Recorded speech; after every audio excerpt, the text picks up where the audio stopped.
Hello, everyone. I am Dr. Corinne Freer, social psychologist, humanist, and your host for We Interrupt Your Programming. Welcome back. Now, we already have a season done in the traditional podcast format. It's available out there on Spotify, Apple, iTunes, all Amazon, anywhere you get your podcast. But I did those original episodes for purposes of trademark, branding, making sure that stuff got all filed away. And now we are officially trademarked. We Interrupt Your Programming. This podcast is locked and loaded. And now it's moved over to YouTube. Is locked and loaded problematic? It might be. That's the kind of stuff we're going to talk about on this podcast. Now, We Interrupt Your Programming is started based upon my psychology background and recognizing how we're all programmed to believe certain things. We're programmed by society, we're programmed by our parents, we're programmed by our faith and by our religion. And a lot of those things that are programmed are good. A lot of those things we learned, don't steal, be nice to people. Those are good things. So I'm not saying we need to undo that. But I do want us to start questioning why we believe what we believe and questioning whether our beliefs need to evolve. A lot of us hold really good beliefs, but they're kind of stagnant. The goal is not to be like, okay, I'm a good person, I'm done. The goal is, I'm a good person, let me learn more. Now, that's my background, and I'm going to tell you a little bit about that. I spent the first 30 years of my life as, a white, supposedly straight man. I did. That's how I lived my life. And a lot of unhappiness, but also a lot of privilege. I attained a lot of success, and I attribute that to I lived in an environment that celebrated straight white men. That's the reality of the situation. I lived in Utah. I was Mormon. I knew lots of people. I was very connected. I became very successful. And then I decided to give that up. I've always kind of questioned my own gender. And so I started researching into that, like, why is that? What is that? And so on. And I finally did some testing. And I realized that I was born with 2 X chromosomes and half of a Y that was inverted. That caused certain things to happen in my body that weren't totally explainable. But it made me understand why I'd always felt female, given that that was my chromosomal makeup.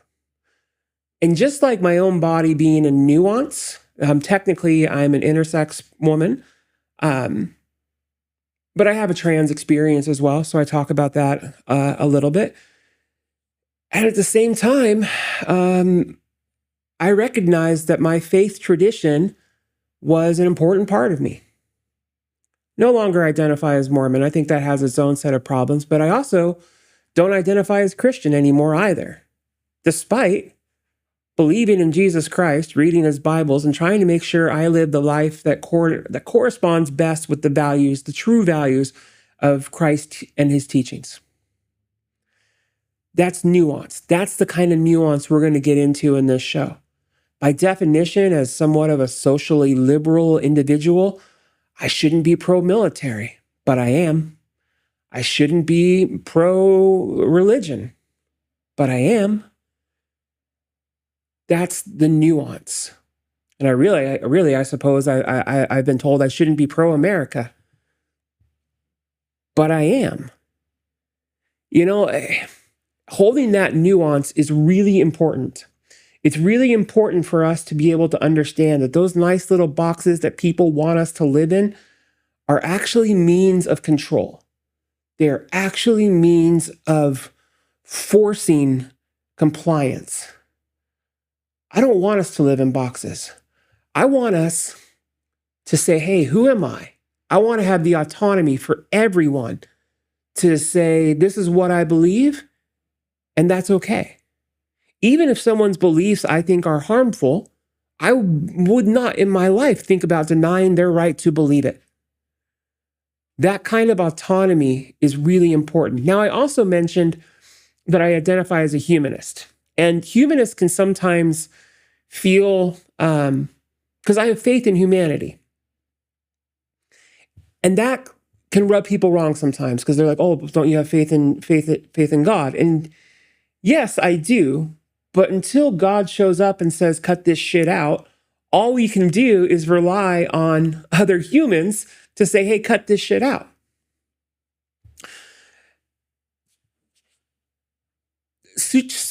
Even on that note, simple things. I swear, I use profanity a lot, actually. Does that make me a poor Christian? No, because not once in the Bible does it say anything about, words that we invented 2,000 years later that we decided were somehow bad. That is the nuance.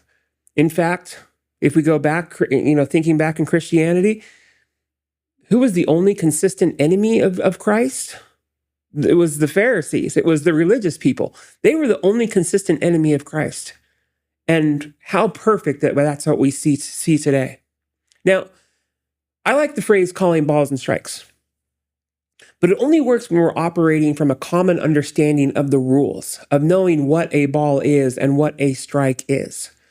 Now, if we can't agree on basic reality or shared principles, calling it like it is becomes impossible.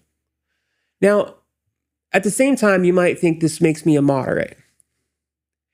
It doesn't. And the reason why it doesn't is because some things are non-negotiable, right? We think about that meme of, pineapple on pizza, that's an opinion.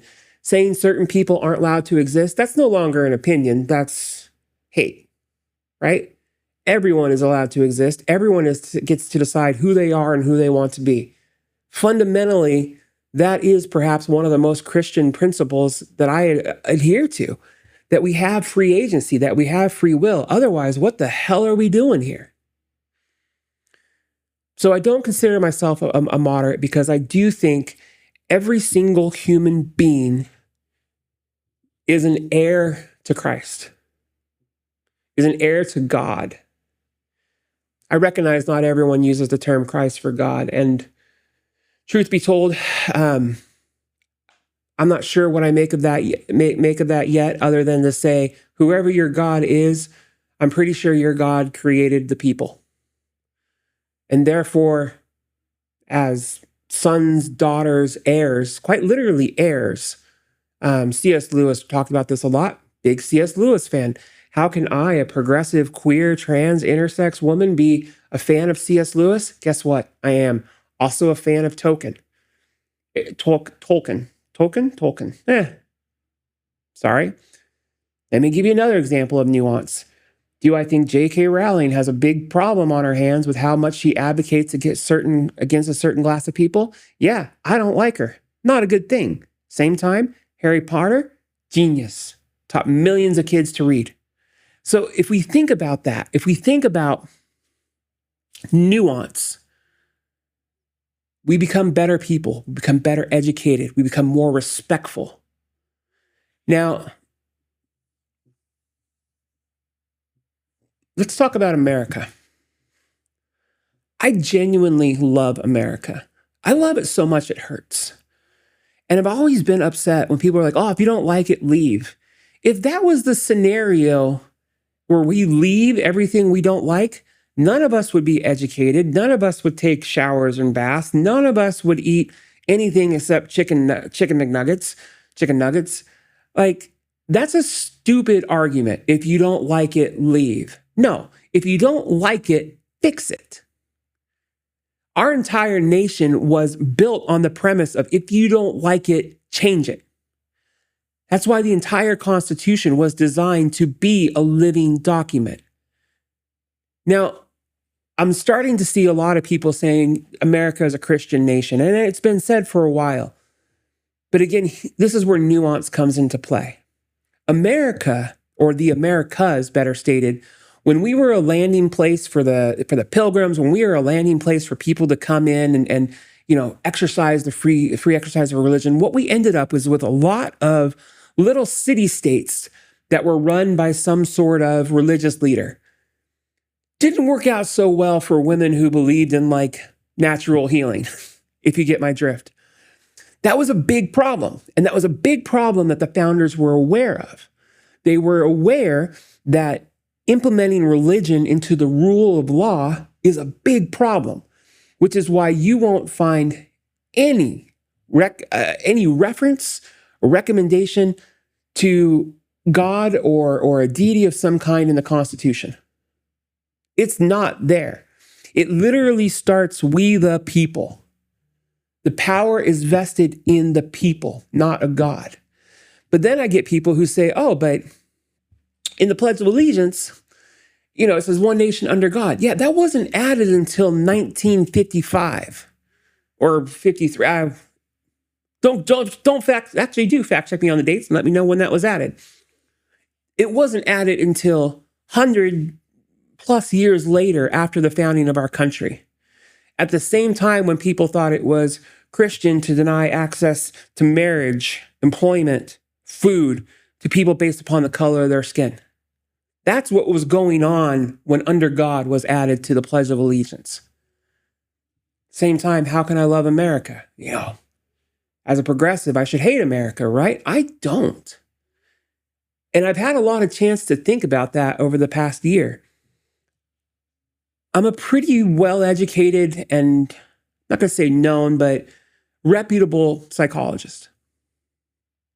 I don't say that to toot my horn, but I say that to say there are other countries that have actively pursued me to come move there, come educate there, come practice there, and help them out with their issues. And I've toyed with that idea. I have. I've thought about that, and there's a couple countries that I definitely love that, really kind of pique my interest. But every time I consider leaving, something aches inside of me. I don't want to abandon what I love, and that is America. I want us to be better. I want us to return to mutual respect, to be able to disagree without dehumanizing or demonizing whoever it is we're disagreeing with. I want our media landscape to return to, that's one of the big reasons I'm a fan of local news. This is what happened. This thing happened. Here's how you can help. Instead, our media landscape has turned into more programming. Here's your problem. Here's who to blame for it. Again, that does not reflect with what I understand a Christian nation to be, which is why I don't identify as a Christian. I follow the teachings of Christ. I'm queer, and I don't see that as a contradiction. I think finally coming out about that has taught me to love people that I spent the first half of my life hating. I walked in the shoes of the people I harmed, and I realized how badly I harmed them. It's why I became a psychologist. I feel like this is my repentance process for the things I did to hurt others. At the same time, when I became a psychologist, it would have been really easy to go to a school that didn't understand the importance of faith in our lives as a species, as humans.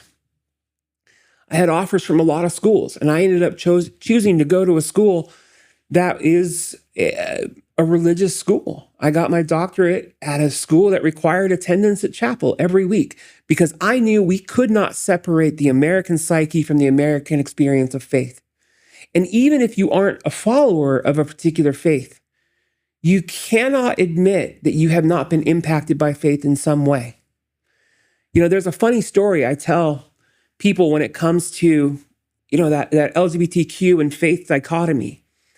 And that is, it was harder for me to come out as religious at an LGBT center than it was to come out as queer at a Christian college.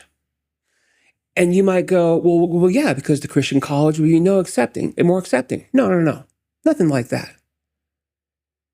It was harder to come out as religious at an LGBT center because of the harm done to people who are just trying to be the best version of themselves, the best way they know how, by people of faith. I was admitting I was part of the group that actively hurt you. Anytime Christians try to say the LGBTQ people are hurting them, I kind of laugh and I go, oh, I'm sorry. Is 5% of the country hurting your 85% of the country? Cry me a river. Now, that's why I don't identify as Christian. I think that word has come to mean things it's not supposed to mean. I think saying you're Christian means that you automatically have a certain set of beliefs that go along with it. And unless those beliefs are ensuring no one's hungry, ensuring no one's homeless, ensuring people have access to life-saving care, then I have no idea what you're talking about. I don't believe we're a Christian nation. I believe we're a nation that is filled with Christian people. But the simple fact that there is one person in this country who's not Christian means by definition we are not a Christian nation. We are a nation that celebrates the right of everyone to worship how, where, and what they may. That's the America I love. And it's hard. It's hard when people tell me you're a Christian nation as I walk outside my office and I walk past people who don't have access to housing, who don't have access to food, that don't have access to healthcare. How can we be a Christian nation if we have so fundamentally failed these people? Now, shifting into a little bit about politics, I'm not a left-right person. I think the left-right argument is bullshit. I think it has failed us. I think it has fundamentally made us worse off as a country. I consider myself post-political and more of a humanist. My core value is personal autonomy. I want everyone to be able to live their lives in the way that they feel is best for them. And the second that impedes on another person, that's where we have a problem. No one should be forced to endure the will of their government over their life, or their body, or their identity. Now, as long as taxes are collected, then yeah, I think government has a role to support the general welfare, especially for the people who need help. I don't believe in teams. I believe in people. I don't believe that because someone voted for a certain person or are a member of a certain political party, I don't get to like them. There are plenty of people who are just doing the best they can with the information they've been given. And that's really one of the biggest problems is the media narrative. That'll get talked about a lot on this show. And the media narrative on how it reflects on programming. To give you an example of what I mean by nuance, here's something that happened yesterday. The U.S. military carried out an operation and captured President Nicolas Maduro and his wife and transported them to the U.S. Nicolas Maduro is a bad dude. He is a bad dude who continued a regime that was leading a failed state. Yeah, that happened. He was absolutely profiting off of drugs. That happened. You know, we see these arguments about, oh, how do we know these are drugs on these boats that were blowing up or something like that? Come on. Like, let's be realistic here. There's a lot of precedent for this. There are a lot of people going back to comparing this to Iraq and, you know, the quest for oil and colonialism and imperialism and all that stuff. And yeah, I get that. But at the same time, Maduro is a bad dude. And when a state collapses, it becomes a vacuum. And that vacuum invites predatory forces inside and out. You know, America has enemies. We do. If you don't believe that, keep listening. At the same time, you know, we think about that debate for oil. Pretty quickly, it went to, well, we need the oil. It's not about drugs, it's about oil. Okay. Yeah, that sounds very American. That's on brand for us. And so you might think this is horrible, or this is a really bad problem. All right, well, this is where nuance comes in. Prior to the socialist regime that took over Venezuela, you know, was it 10, 15, 20, oh, it might have been 25 years ago, American companies were there.